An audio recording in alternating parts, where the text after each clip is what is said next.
Hi everyone and welcome to another quick video. By the way, I've just got in from work, but I've had a few emails asking me what camera do I need to shoot a wedding.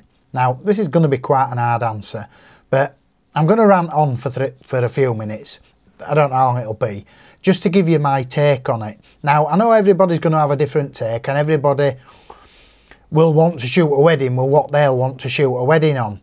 But I've just watched a video yesterday about a guy, somebody I'm subscribed to actually, a really nice guy, but he reckoned that you shouldn't be shooting a wedding without under a Nikon D800E or a D4.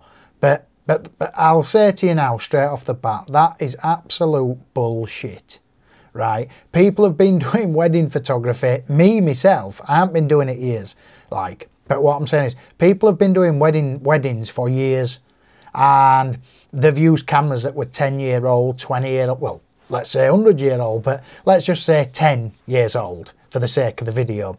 And there were marvellous wedding photographers out then.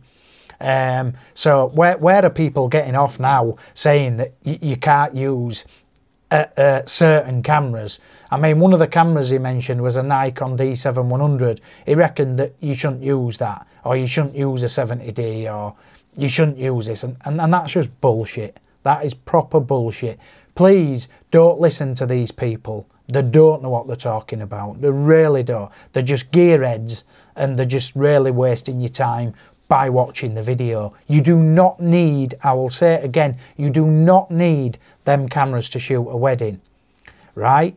But you could ask yourself, well, hang on a minute, John. You've now bought yourself a really, really badass camera and you bought this and bought that. But then, on the other hand, you've got to ask yourself, well, if you watch my first videos when I started 3 or 4 years ago, I wasn't using these cameras then. I was using a 40D. A 40D was my first wedding camera that I used to go out and shoot weddings. And it was when David Zeiser, one of the best photographers, wedding photographers in the world, he was also shooting with a Canon EOS 40D.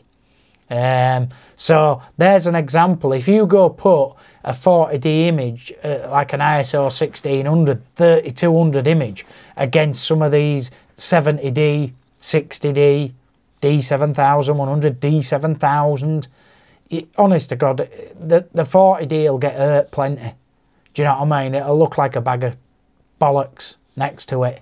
And do you know what I mean? And people then were shooting great weddings with 40Ds. That's my point. I remember I shot loads of successful weddings with a 40D and a nifty 50. When I were in bad low light and I couldn't use flash, I stuck a nifty 50 on and I got loads of weddings. And that's how, in fact, that's how I became a wedding photographer, from shooting with an EOS 40D. And I had other lenses, but nifty 50 was my option that I had, because I didn't have the posh 1.4, I didn't have the 85 1.8, and I didn't have all my good lenses then. I think I shot my first weddings with a Canon 17-85, f3.5 to 5.6 and a nifty 50. There what and I shot loads of weddings with them, right? I must admit there were a couple of times where I was up at ISO 3200 and I despised the images. I didn't like them, but they were really extreme. It were the church, no flash. It were near enough pitch black outside. It were cloudy. There were no light, and I were at f1.8 on 50mm, and I was still high up on ISO. But I got by, and that's my point. Any camera now, right, will shoot a wedding. Simple as that. Any up-to-date camera will shoot a wedding. Any APC size sensor from a 60D, I mean 50D, I know people, I shot weddings from my 40D, by the way. My camera that came after that was my 50D, and I loved that because that would have stopped better than my 40D, so I could shoot at 3200 comfortably. 6400, I did used to go up at that when I had my Tamron 70-300 f4 f5.6 lens on, and I had to do a bit of noise processing, but I pulled out some stunning images from it. Don't get me wrong, I love my camera that I've got now, and I would say, if you can afford a better camera, why not? But don't go getting into debt thinking that you're going to be this big badass wedding photographer and go to Jessop's or somewhere like that and go spend 10 grand on this camera, these badass lenses, and go out and get no work. There's no point. Start off with something that you can afford for pound notes cash. Do the wedding cheap, if not for free for the first few, or at cost at least. And then that way it doesn't matter if you make any mistakes. And if you've got a bit of grain on your image, you'll find out that that grain, and I've said it a gazillion times, that grain that half of these arseholes are talking about on YouTube, they're talking about 100% in Lightroom. They're not talking about on an A4 print in an album with some, I mean, a lot of my A4 prints now, they're not even full A4, there's 4 on page. So they're only like 4 inches each. Do you know what I mean? You could shoot at 25,600 and you won't even see any noise. So remember that half of the noise levels that these people are talking about are just pixel peepers in Lightroom and Photoshop at 100%, and that's why they're telling you not to shoot with the cameras. Any camera will shoot a wedding, simple as that. It really will. Don't get me wrong, the more better lenses you get, the more better gear you get. You'll find it just easier, less processing later. Your images will be cleaner. You can more or less shoot at like 6400 now. I can shoot at 6400 and it doesn't even enter my head that I shot at 6400 because it's clean. Whereas when I used to shoot on like my 50D, even 60D at a push, it were in my head, you know what I mean? It's a bit noisy. I'll have to sort it out. I'll have to fix these images, give them a bit of a tweak. But the tweak's great. That's my point. The tweak great in Lightroom, little bit of noise removal, not even a lot of noise removal to be honest. And the print is great.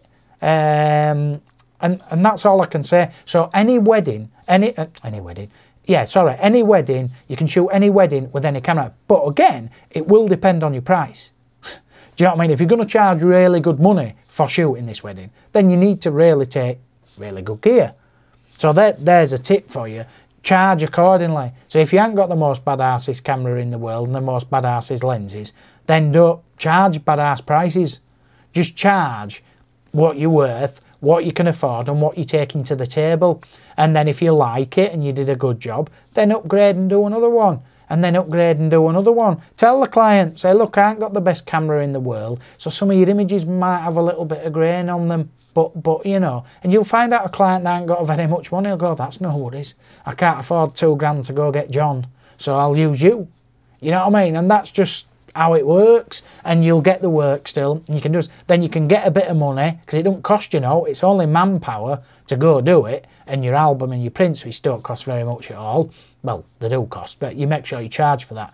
And then you can go out and buy a lens. Then you can go out and buy another lens. Then, see, really, what I highly recommend is, if you've got like a 70D or an Nikon D7100 or even a D7000, get a couple of good primes like 50s and a 50 and an 85 and a 2.8 zoom lens, even if it's a Tamron 17-50, and you'll kick ass with them. They'll get you by, no worries whatsoever, and you don't have to worry about not being able to shoot a wedding. You should know my channel is not about gear.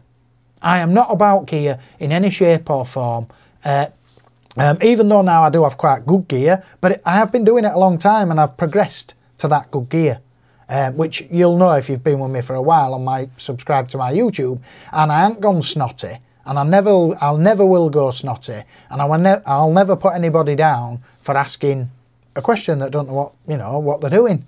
And I won't put anybody down for buying a really good camera, even though they're not that great. If you want to buy a really good camera, better than mine, let's say you want to go out and buy the D4S and then send me some emails asking how to use it, I'll help you. I mean, I don't understand why you really would do that, but on the other hand, you might be like me and very quick at picking stuff up, and you might be badass on your D4S in 3 months, earning lots of money doing high-end jobs. So yeah, I hope this video helps, and my recommendations are, you can shoot with everything. I would recommend you get a nifty 50 lens, whether it be for a Nikon or a Canon, because it's a good lens to have in low light, and they're really tack sharp, and it'll get you out of the poo-poo if you're getting really, really low light situations. You will find out that the vicars don't let you use flash at all in church now, and to be honest, if you've got a nifty 50 with you, you won't have to anyway. You will have to put up with a slightly less depth of field. If you're shooting at f2, your images will be slightly softer than shooting at f4, but you can live with it if you've got to. End of the day, sometimes you have to live with stuff that you've got no choice to live with, because it's a wedding, it's live, it's on the fly. things happen that are beyond your control, and you've just got to crack on and get on with it. Thanks for watching. Please comment and subscribe and give me a thumbs up.